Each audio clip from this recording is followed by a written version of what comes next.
Hi, Sally Walker here, your hormone and slow age expert.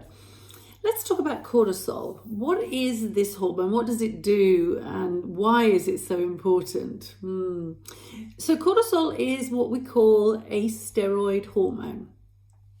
And cortisol is a catabolic steroid as opposed to testosterone, which is an anabolic steroid. So anabolic we know means build. Catabolic means breakdown. Steroid is just telling you actually it's just made of cholesterol. Okay, so we know these hormones, these steroid hormones, are made of cholesterol. So cortisol is the body's major breakdown hormone. So what is it like to break down?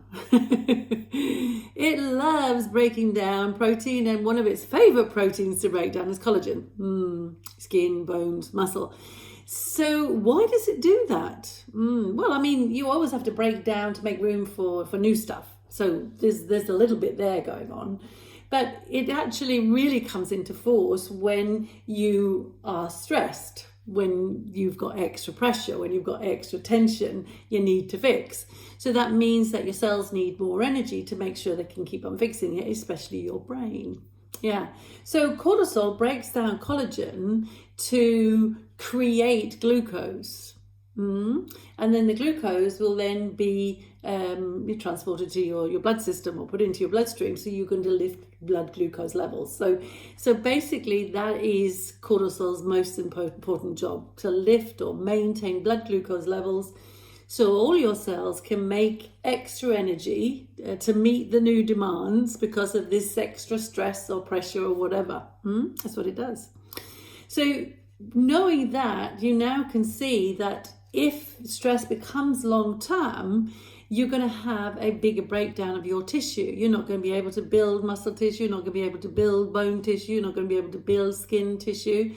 So this is sort of really why we do not want to have a big production or an excess production of cortisol, because it's going to affect our blood sugars and it's going to set you up basically for insulin resistance and type 2 diabetes. Because what it also does is it makes sure that the blood glucose, or the extra sugar which is in your blood, it makes sure that it's not used peripherally, as in your muscle tissue. It's keeping it for your brain. So in actual fact, it makes your muscle cells resistant to insulin. Yes, not good, not good at all. So this is one of the biggest reasons why cortisol and stress can be a very big factor in an increased risk for cancers, an increased risk for cardiovascular problems, for type 2 diabetes, etc., etc. So we really want to keep our cortisol under control.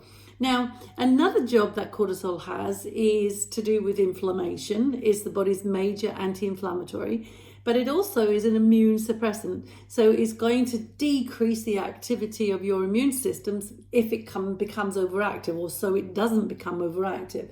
And we've been seeing that a lot, an overactive immune system related to COVID, where many times it's the body's immune system which has created many of the problems, the long-term COVID problems, rather than it's the virus itself. So we need to have cortisol. We need it. It is the body's most important hormone. There's no doubt about it, but we desperately need to keep it controlled.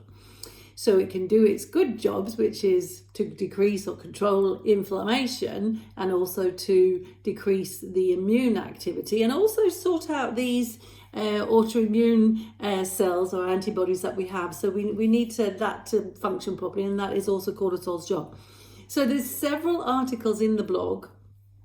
So there's Cortisol 101, so you can have a little look at that. There's cortisol and the immune system, cortisol and inflammation. So have a little look at those articles, because it gives you lots of information about what cortisol does, how it does it, and therefore why it is so important to keep it under control. And there's lots of information as to how you keep it under control.